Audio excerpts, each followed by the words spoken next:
ನಮಸ್ಕಾರ ಸ್ನೇಹಿತರೆ ಕರ್ನಾಟಕ ರಾಜ್ಯ ಸರ್ಕಾರ ಈಗ ಬಿಪಿಎಲ್ ಮತ್ತು ಅಂತ್ಯೋದಯ ರೇಷನ್ ಕಾರ್ಡ್ಗಳ ಮೂಲಕ ಸರ್ಕಾರದಿಂದ ಉಚಿತವಾಗಿ ಪಡಿತರ ಧಾನ್ಯಗಳನ್ನು ಪಡೆದುಕೊಳ್ಳುತ್ತಿರುವವರಿಗೆ ಒಂದು ಶಾಕಿಂಗ್ ಸುದ್ದಿಯನ್ನ ನೀಡಿದೆ.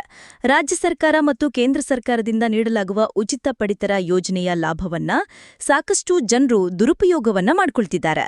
ಹೌದು ಸ್ನೇಹಿತರೆ, ಸಾಕಷ್ಟು ಕುಟುಂಬದವರು ಸರ್ಕಾರದಿಂದ ಉಚಿತವಾಗಿ ಪಡಿತರ ಧಾನ್ಯವನ್ನ ಪಡೆದುಕೊಂಡು ಅದನ್ನ ಹೆಚ್ಚಿನ ಹಣಕ್ಕೆ ಮಾರಾಟವನ್ನ ಮಾಡ್ತಿದ್ದಾರೆ. ಕೇಂದ್ರ ಮತ್ತು ರಾಜ್ಯ ಸರ್ಕಾರದಿಂದ ಉಚಿತವಾಗಿ ಅಕ್ಕಿಯನ್ನ ಪಡೆದುಕೊಂಡು ಅದನ್ನ ಹೆಚ್ಚಿನ ಬೆಲೆಗೆ ಸಾಕಷ್ಟು ಜನರು ಮಾರಾಟವನ್ನ ಮಾಡ್ತಿದ್ದಾರೆ. ಸದ್ಯ ಸರ್ಕಾರಿ ಯೋಜನೆಯನ್ನ ಜನರು ದುರುಪಯೋಗಪಡಿಸಿಕೊಳ್ಳುತ್ತಿರುವುದು ಈಗ ರಾಜ್ಯ ಸರ್ಕಾರದ ಗಮನಕ್ಕೆ ಬಂದಿದೆ.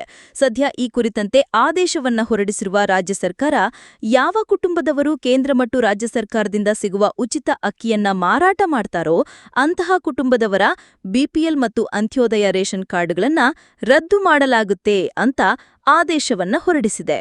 ಅಷ್ಟೇ ಮಾತ್ರವಲ್ಲದೆ ರಾಜ್ಯದ ಎಲ್ಲಾ ನ್ಯಾಯಬೆಲೆ ಅಂಗಡಿಗಳಲ್ಲಿ ಈ ಸುತ್ತೋಲೆ ಪತ್ರವನ್ನ ಅಂಟಿಸಲಾಗಿದೆ.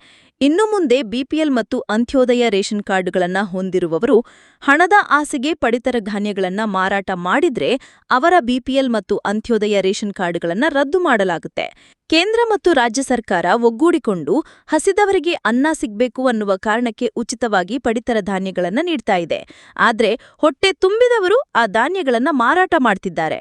ಇನ್ನು ಬಿಪಿಎಲ್ ಮತ್ತು ಅಂತ್ಯೋದಯ ರೇಷನ್ ಕಾರ್ಡ್ಗಳನ್ನ ಹೊಂದಿರುವವರು ಪಡಿತರ ಧಾನ್ಯಗಳನ್ನ ಮಾರಾಟ ಮಾಡ್ತಾ ಇದ್ದಾರೆ ಅನ್ನೋದನ್ನ ತಿಳಿದುಕೊಳ್ಳಲು ಅಧಿಕಾರಿಗಳನ್ನ ಕೂಡ ನೇಮಕ ಮಾಡಲಾಗಿದೆ.